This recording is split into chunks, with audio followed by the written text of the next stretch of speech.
As we reported earlier, President Trump hosted the NATO Secretary General this afternoon at the White House. And a short time later, I spoke with Jens Stoltenberg. Mr. Secretary General, welcome to the NewsHour. We heard President Trump say today that relations between the United States and Russia may be at their lowest point since the end of the Cold War. Would you say the same thing about relations between NATO and Russia right now? At least the relationship is difficult, and that reflects that we see a more assertive Russia, which has implemented a very significant military buildup over several years, and Russia which has used military force against neighbors, especially Ukraine. And NATO is responding to that with the high readiness of our forces, with the biggest reinforcement of our collective defense since the end of the Cold War. But at the same time, we say that we are seeking to avoid a new Cold War, avoid a new arms race, and therefore we continue to work for a more constructive relationship with Russia, including political dialogue with Russia. Well, how do you prevent it from becoming just a one-upmanship? Because you're right, the Russians have sent more troops, more material to their border. NATO is now doing the same thing on its eastern border.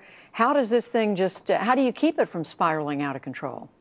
Partly by making sure that what NATO does is proportionate, defensive, and therefore we are deploying battle groups, battalions, which we consider necessary to convey a message of deterrence, credible deterrence, that if one NATO ally is attacked, it will trigger the whole response from the whole alliance. But at the same time, we have been able to convene last year 3 meetings in what we call the NATO-Russia Council, after 2 years without any meetings. And this council is a platform where NATO and Russia meets. We discuss issues like Ukraine, like Afghanistan, and so on. And that's a way to keep the channels for political dialogue open, to keep the tensions down. You did just come from the meeting with President Trump. He spent months and months in his campaign for president, and even since then criticizing NATO, criticizing its role, at times even asking whether NATO was obsolete. Why do you think do you think his view of NATO has changed, and if so, why?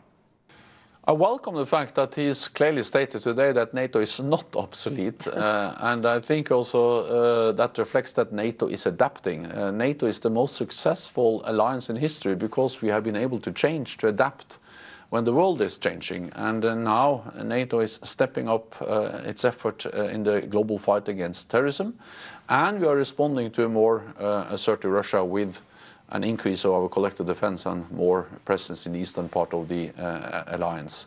So as long as NATO change, when the world is changing, we will be very important for the security of all allies, including the United States. Well, you did note today that NATO members are increasing their contributions to the alliance, as President Trump has been calling for them to do. Are you confident, though, that that is going to continue in the way that you and President Trump say that it needs to? I expect it to continue because all 28 allies have agreed that they will stop the cuts in defense spending, gradual increase, and then move towards spending 2% of GDP, gross domestic product, on defense. And the encouraging thing is that we have seen that we have turned the corner after many, many years of decline in defense spending across Europe and Canada. In 2016, we saw the first significant increase. We still have a long way to go, but at least European allies and Canada have started to move in the right direction. You also spoke today, Mr. Secretary General, about the fight against terrorism, the global fight, and you said NATO has a larger role to play in that regard. What exactly did you have in mind? Many things, but perhaps the most important thing is to build local capacity, meaning train local forces, build local defense institutions, defense ministries, command and control, because in the long run it is better that local forces are stabilizing their own country, fighting terrorism themselves, instead of NATO deploying a large number of combat troops in combat operations. And that's NATO's experience from Afghanistan. We have ended our combat operations there. We train the local Afghans to fight terrorism themselves. And I think in the long run, that's much more sustainable approach. But that is, I think most observers now see Afghanistan as slipping back into chaos. The Taliban is stronger than many people say that it's been in years. ISIS now has a foothold.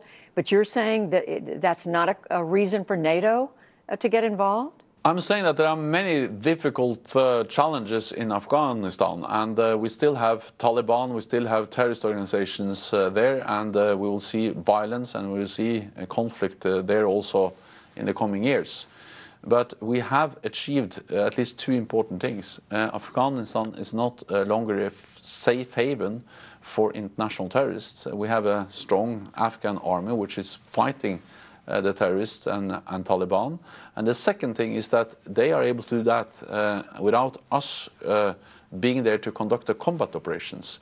What NATO troops are doing in Afghanistan is to train, assist and advise the Afghans, but they are actually doing the fighting. They are actually taking the responsibility for the security in their own country.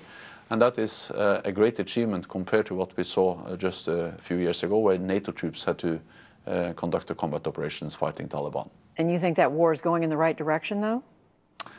I think it is a very important step in the right direction that the Afghans have taken over responsibility for the security in their own country, and NATO being able to end its combat presence in Afghanistan. But of course there are still many uncertainties, challenges and difficulties in Afghanistan, but we have to enable the Afghans to manage those challenges themselves. We cannot solve all the problems for the Afghans. Finally, Mr. Secretary General, a question about Turkey, which, as you know, is just days away from a referendum that would grant sweeping additional powers to President Erdogan, essentially making him or allowing him to be immune from any oversight by the parliament or by the courts. You know, there are those who are critics of his who are saying that what this is going to lead to, if it passes, is NATO's second largest standing army, controlled in essence by someone who has dictatorial powers. How comfortable would you be with that? Turkey is a valued ally, important ally for NATO, not least because of its strategic geographic location, bordering Syria and Iraq and close to Russia in the Black Sea.